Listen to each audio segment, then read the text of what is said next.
Hey, everybody, what's going on? Jeff Rieger, another episode of the Daily Ticket. This one for Halloween. Halloween 2023, one of the scariest days in the world. One of the greatest days in the world, too, if we're being completely honest. I'm still here at Ford Field. It's like 1 in the morning. Lions get back on track, 26-14 victory, bludgeoning, if you will. Let's use scary words. It's Halloween over the Las Vegas, Los Angeles, Oakland, whatever you want to call them, Raiders. I mean, they stink. And the Lions got back on track. They're now 6-2. What a start for Detroit. Best start since 2014. Remember that team? Sue and Fairley. They went to Dallas in the postseason and they picked up the flag, ended up losing to the Cowboys, scored all of 9 points in the last 3 quarters. This team is better than that team. And they showed it last night with an absolute great defensive effort. And now you sit at 6-2. You got the second best record, not just in the NFC, the best record in the NFC North. The second best record in the NFC. And if we're being completely honest, you got the second best record in the entire NFL. Philly's 7-1. We've already discussed this, though. Philly has such a tough schedule. Next 5 weeks, they go against teams that are a combined 33-12, I believe the number was. Then you're tied with teams like Kansas City. You beat them. Miami, Jacksonville, Baltimore. They killed you last week. They're 6-2 as well. And you're the only 6-2 team in the NFC. And the Lions needed to get back on track. And it wasn't the prettiest of game by any means. In fact, it was ugly at times. It really was. But they found a way to get a W. And sometimes games like this are the best kind of games. Because you find a way to get through adversity and you still come away on the other side with a W. Now, last night was all defense. We could talk about the offense and the unbelievable game that Jahmyr Gibbs had. But we should start with the defense because it killed Jimmy G. Jimmy Garoppolo came back. He was suffering from an injury. Came back. And it's funny because I saw one of our colleagues tweeted out that Jimmy G was actually inactive yesterday. And I'm thinking to myself, I thought he was supposed to be back. Like, the Raiders are surely going to lose. Well, the Raiders screwed up. And instead of Jimmy G being inactive, Brian Hoyer was inactive. So they corrected that. But I think Jimmy G probably wishes he was inactive because he was absolutely pathetic.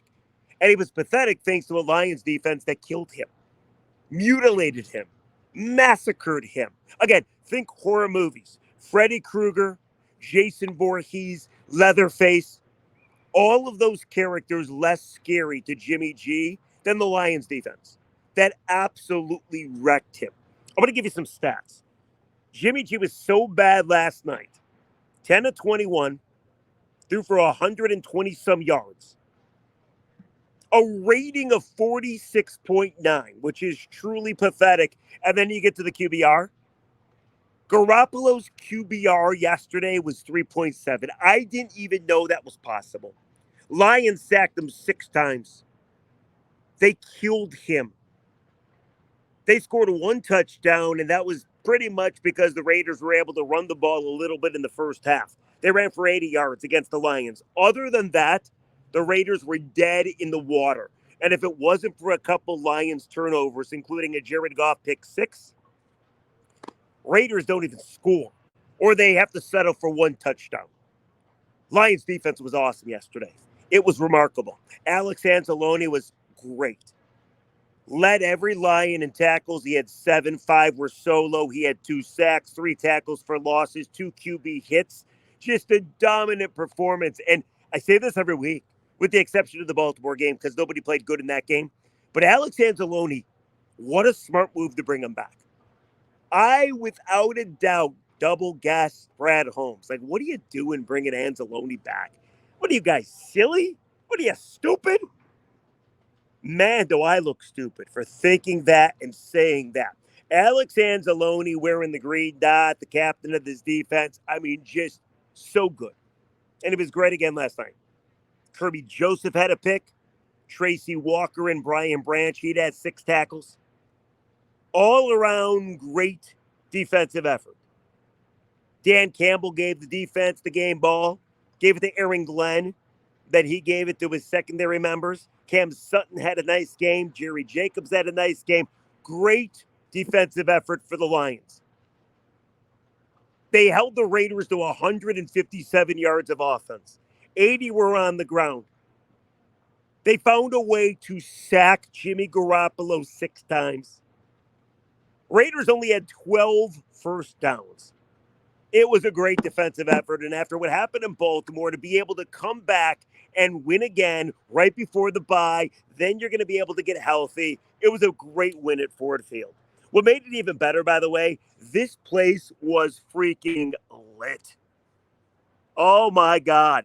They gave all the fans, not to mention Aiden Hutchinson bobbleheads, but they gave all the fans these little glow sticks, these little wristbands, and they were synchronized to what was going on in the stadium.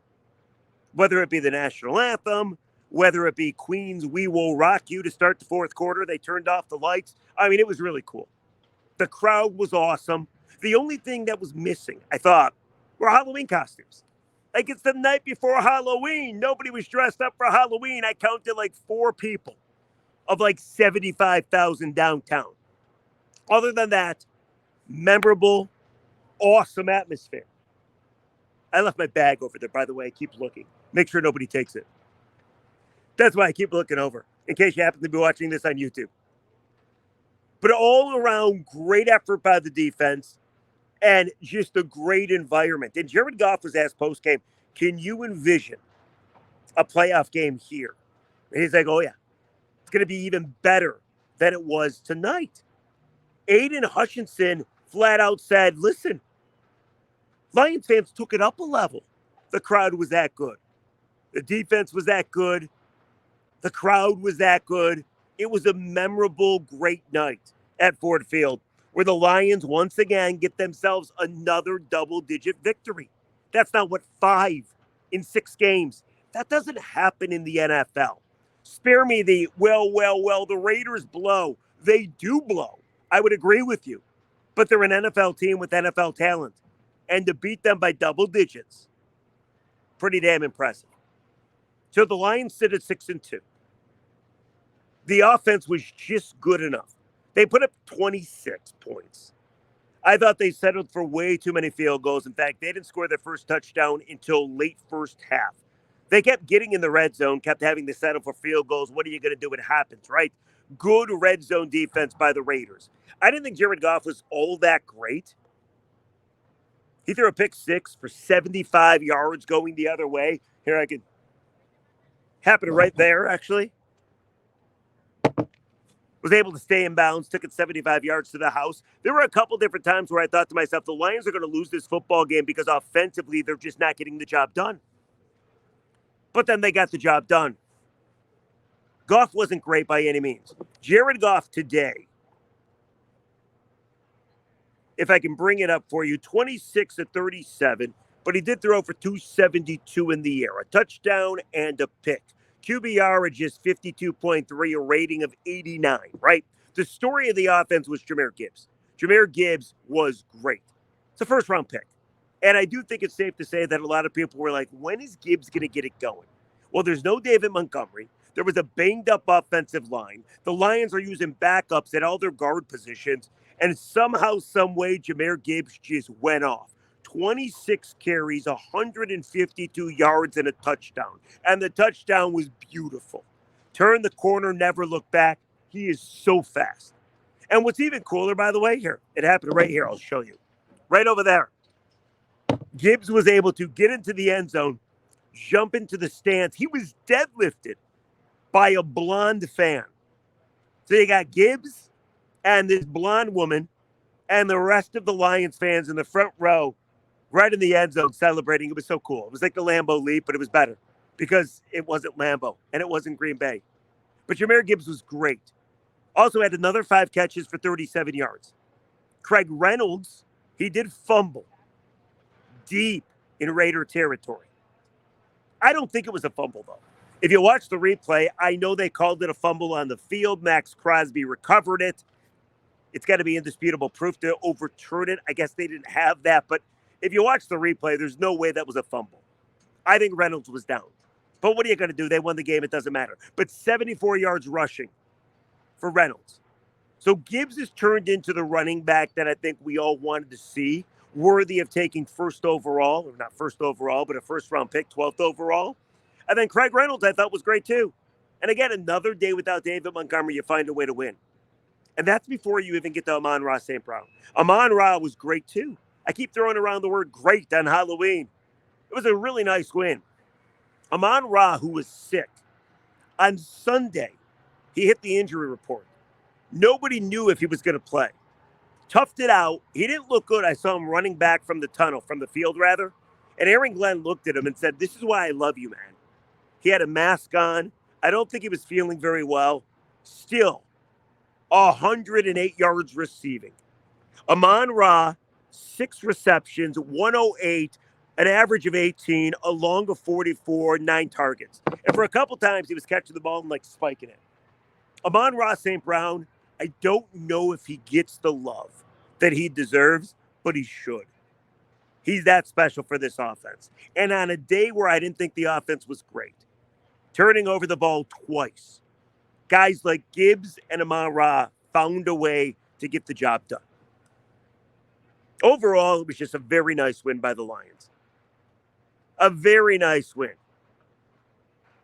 If you look at the Raiders, by the way, Davante Adams is so miserable in Sin City. Davante Adams, 1 catch for 11 yards. Now, I know he went over to play with Derek Carr. He went to the Raiders to play with Derek Carr, who's no longer there. Davante's probably going to force his way out of Vegas.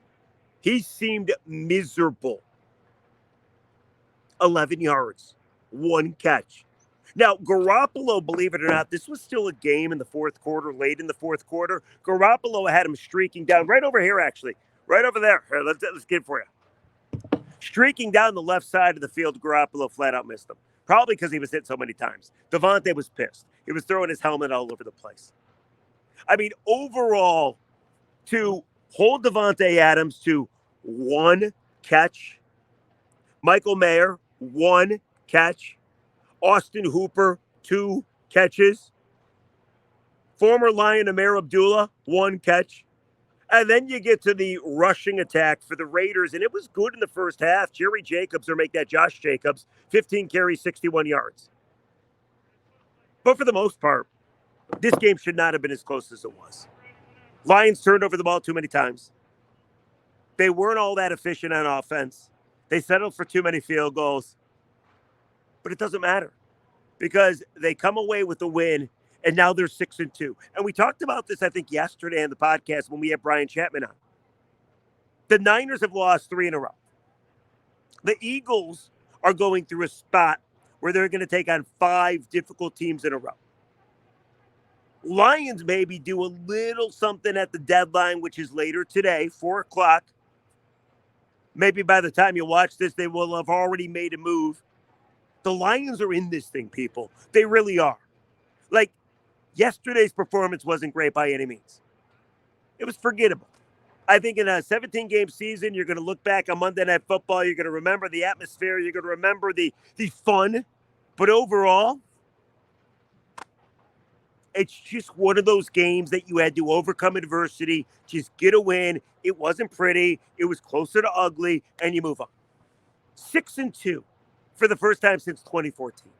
How about that? 6-2. It's a great game. I'm going to not say great game. A great win. Sorry, a little tired by the Detroit Lions. Something that did stick out, by the way, I got to play this for you. So, Aiden Hutchinson apparently thought it would be a good idea to wear a Shark Boy outfit. Tyler Lautner is his good buddy. Happened to be at the game yesterday. So Hutch walked into the game wearing a Shark Boy costume. Then, Lions were able to get a turnover. What happened was, Lions fumbled the football. Josh Reynolds fumbled. Raiders recovered the football. Then Raiders immediately throw a pick. Jimmy G throws a pick to Kirby Joseph. Lions get the football, and they celebrate. They do the thriller. I mean, it was really cool, but it was way out of sync. So post-game, we're talking to Aiden Hutchinson. We're like, Aiden, whose idea was this? And this is what he had to say. Take a listen. It was his idea, Aiden Hutchinson, on the Thriller celebration. Really funny. I'll walk you around Ford Field as we listen. I did. I sent the video to the boys yesterday, the full tutorial in my house. I don't know how it looked. I could see in my peripheral that we were so out of sync. A little bit. It was? Okay. It's still fun, though. The formation wasn't right. Yeah, I know. I was sprinting. I forgot about it. And then I see all the boys in the end zone. I come sprinting over. I'm like the ringleader kind of with it. So I'm like 5, 6, 7, 8. But I don't know what's going on behind me, you know? But it was fun. I did. I sent the. So that's Aiden Hutchinson talking about the Thriller celebration. It was in this end zone over here. And Kirby Joseph actually picked off the football. For some reason, he came out of the end zone, so it gave the Lions bad field position. Again, it wasn't a pretty game. There's so many things you can point at and say to yourself against a better opponent, or if the Lions don't play as good D, you lose this football game. Then you're looking at 5-3. Then Detroit is freaking out. It's a 2-game losing skid. But I truly believe wins like this bring a team together. Wins like this prove to people that while it wasn't pretty, you found a way to get the W.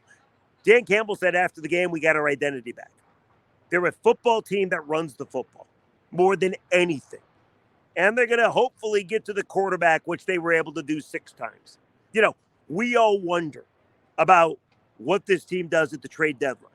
We all know they need extra help, we think at least, on that D line. Yesterday, that D line was dominant. Jimmy G was seeing stars by the time it was all said and done. So, overall, I don't know how anybody can't be happy with this Lions football team. Sitting at 6-2, they've lived up to the offseason hype.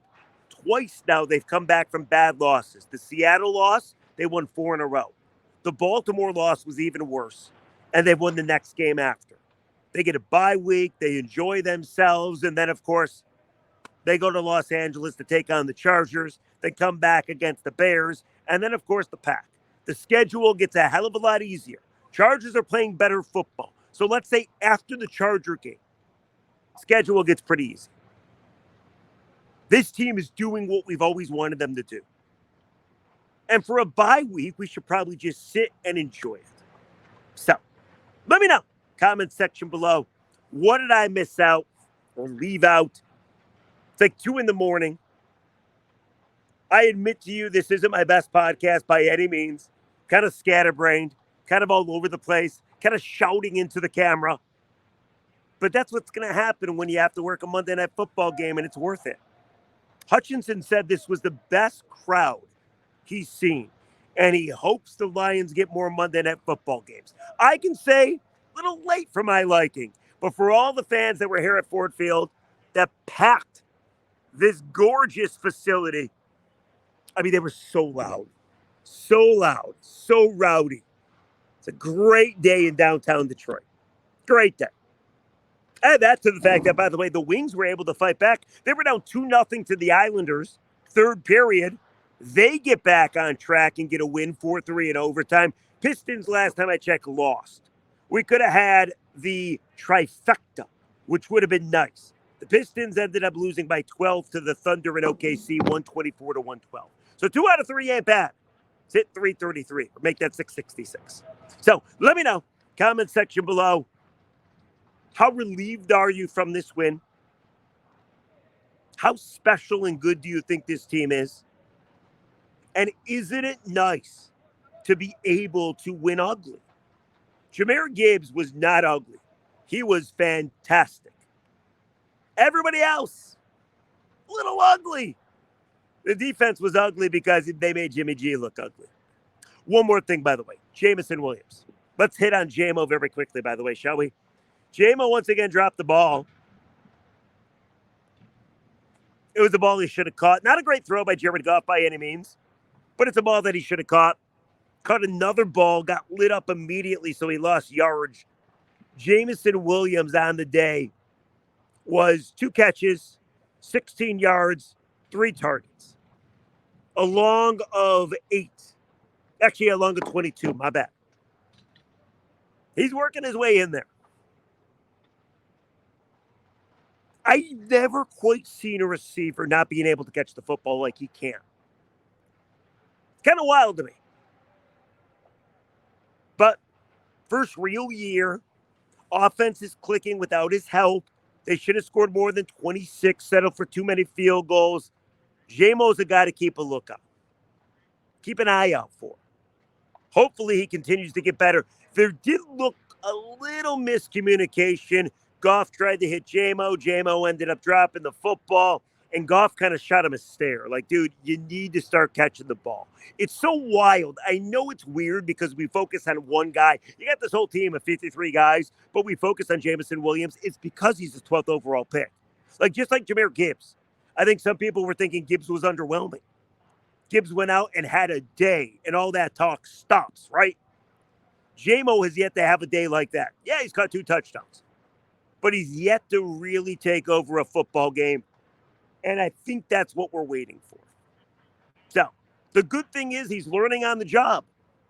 And they don't really need him right now. So if he can get up to par, and he can continue to be special, or start to be special, it's only going to make this offense that much better. So let me know, comment section below, how excited are you about this team? I think we all knew they would bounce back, which is new, by the way. Years past, we never know they're going to bounce back. We probably always thought the worst. Everybody in the fan base thinking they're going to bounce back. They did exactly that. They bounced back, and they handled the Raiders. Again, it wasn't pretty, but still a double-digit victory in this league. Nobody's going to say, oh, bad job, right? Comment section below. Hit me with what's on your mind. All right? We will catch you tomorrow. Did the Lions make a trade? We'll find out. Also, I want to get to the bottom of the Urban Meyer rumors. There's a lot of them out there. Maybe we'll bring on somebody that can help us with that tomorrow on the Daily Ticket. Guys, happy Halloween. Go get some candy. Take the kids out. Enjoy yourself. Dress up. It's the best day of the year, or at least one of them. And it's even better after a Lions victory. Oh, by the way, congratulations, Lomas Brown. Lomas Brown, the great offensive lineman for the Lions back in the day, got inducted into the Ring of Honor here. So that was awesome as well. Overall, great day at Ford Field. Monday Night Football. Good for you, Detroit. You made us look great, as you always do. I've talked too much. I'm going to go get some sleep. It was a nice win by the Lions. 6-2. Second best record in the entire NFL. How about your Detroit Lions? Walk with me as we go back to the stand, shall we? All right, we'll catch you tomorrow on the Daily Ticket. I'm sure I missed a couple of different things. We'll do better next time. Lions win it by double digits, 26-14. We'll see you on Wednesday. Have a great day, everybody. Happy Halloween!